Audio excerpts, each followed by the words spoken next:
Salut à tous et bienvenue sur votre chaîne Info du Barça. Voici une toute nouvelle vidéo dans laquelle nous allons parler de les dernières infos du Barça.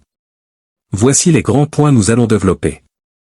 Premièrement, PSG, Barça, le 11 est déjà connu. Ensuite, l'arbitre parfait désigné contre le Barça. Et, Pedri, De Jong, Christensen, le point sur l'infirmerie barcelonaise. Et d'autres infos du Barça. Je vous explique tous dans quelques secondes. Donc, restez jusqu'à la fin de la vidéo pour ne rien manquer. Mais avant tout, abonne-toi si c'est la toute première fois que tu nous suis sur cette chaîne, et activez la notification afin d'être à la une de toutes nos vidéos d'actualité comme celle-ci, donc n'hésite pas à lâcher un gros pouce bleu et quitter votre commentaire. Si c'est fait les amis, on y va. Le départ d'Oriol Romero du FC Barcelone semble être une question de temps, malgré son utilisation fréquente sous la direction de Xavi Hernandez. Arrivé à Barcelone l'été dernier à la demande expresse de Xavi Hernandez lui-même, Oriol Romero, âgé de 32 ans, a été un élément régulier de l'équipe catalane cette saison, avec pas moins de 32 apparitions. Cependant, même avec ce temps de jeu conséquent, il semble que son avenir soit ailleurs, surtout avec le départ imminent de son entraîneur. Deco estime que sans Xavi dans les projets futurs du club, Oriol Romero est l'un des joueurs qui risque de quitter le Barça lors du prochain mercato estival. Selon les informations de Todo Fichage, Oriol Romero est conscient de cette situation mais préfère rester en Espagne, malgré l'intérêt manifesté par le Beşiktaş. Son objectif principal serait de retourner à Gérone, club où il avait atteint son meilleur niveau. Un montant de 10 millions d'euros est évoqué dans les discussions entre les différentes parties. L'autre information. Le FC Barcelone est actuellement en effervescence autour de sa nouvelle pépite, Alexis Olmedo. Ce jeune joueur espagnol de 18 ans est considéré comme l'un des nombreux talents de la Masia et pourrait bientôt briller avec l'équipe première.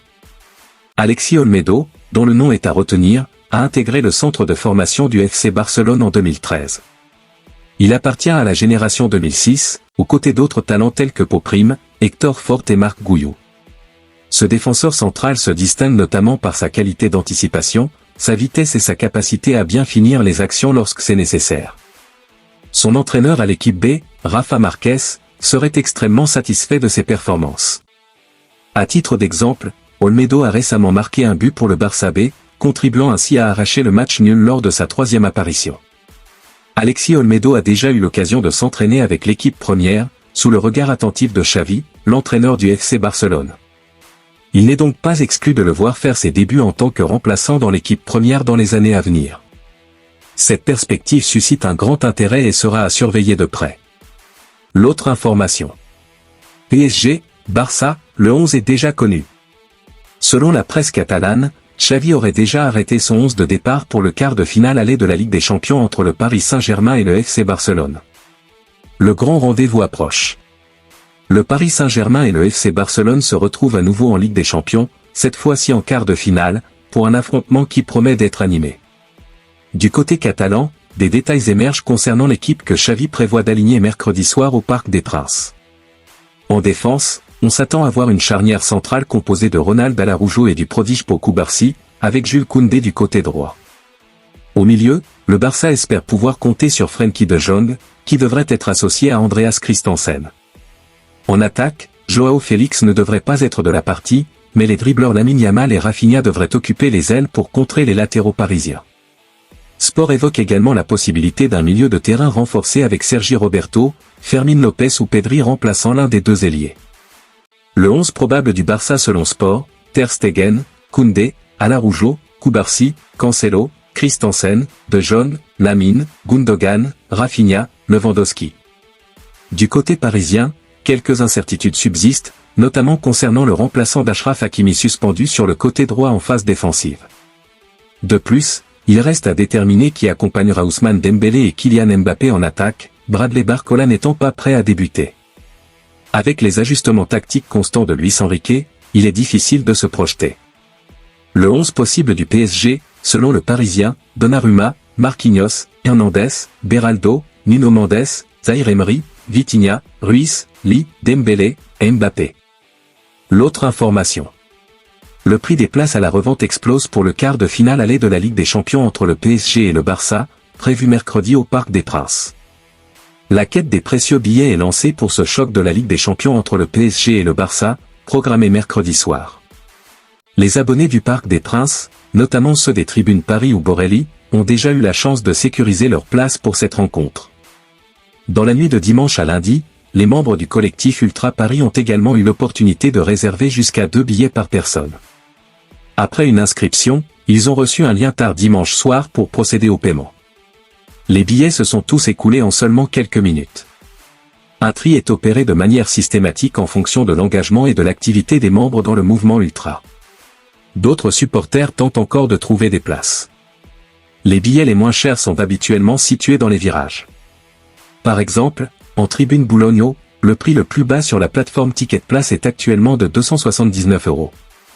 Pour ceux prêts à dépenser sans compter, une place au rang 5 en tribune Borelli est proposée à la vente à 5 500 €. Dimanche, les membres du Cup ont appelé les supporters à créer une ambiance extraordinaire, 8 ans et 4 jours après le dernier quart de finale de Ligue des Champions disputé devant le public au Parc des Princes. Les 2 quarts de finale depuis 2016 se sont déroulés à huis clos, contre l'Atalanta 2-1 en 2020 à Lisbonne, puis face au Bayern 0-1 en 2021 sans public. Unissons-nous comme un seul homme pour encourager les nôtres. Rejoignez le stade tôt, portez les couleurs rouges et bleues, et intimidons les adversaires dès leur entrée sur la pelouse pour l'échauffement, indique le communiqué de l'organisation. Ce Barcelone ignoble, si souvent favorisé par l'arbitrage, doit se sentir en territoire plus qu'hostile, poursuit le Cup. Il est de notre devoir de transformer le parc en une forteresse terrifiante pour l'adversaire et de soutenir notre équipe avec une détermination à toute épreuve. Cette équipe, dont la mentalité guerrière et solidaire nous inspire, doit sentir tout un peuple déterminé à ses côtés. L'autre information. À 48 heures du choc entre le PSG et Barcelone, des incertitudes persistent du côté de l'effectif barcelonais en raison des blessures. Le FC Barcelone a été confronté à de nombreuses blessures tout au long de la saison. Des joueurs comme Gavi ou Alexandre Baldé sont déjà confirmés absents pour le match de mercredi. Bien que l'infirmerie ait été remplie ces dernières semaines, des nouvelles positives émergent concernant certains joueurs clés. Andreas Christensen, qui souffrait d'une gêne au tendon d'Achille, progresse bien dans sa récupération et vise un retour pour le match à Paris.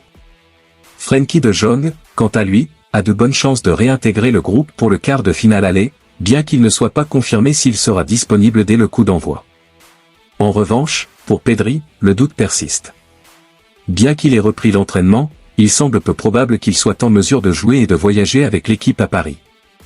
Les Catalans se rendront à Paris ce mardi et annonceront ensuite leur groupe pour le match, ce qui permettra d'avoir une vision claire des forces en présence pour ce choc européen. L'autre information. L'UEFA a révélé l'identité de l'arbitre qui officiera lors du premier match des quarts de finale de la Ligue des Champions entre le Paris Saint-Germain et le FC Barcelone, prévu ce mercredi au Parc des Princes. Après avoir franchi sans encombre l'étape de la Real Sociedad, le Paris Saint-Germain se prépare à affronter le FC Barcelone dans 2 jours au Parc des Princes, dans un quart de finale aller de la Ligue des Champions très attendu. Une nouvelle importante a été dévoilée ce lundi pour les 2 équipes, l'arbitre chargé de diriger cette rencontre entre les Franciliens de Luis Enrique et les Blaugrana de Xavi.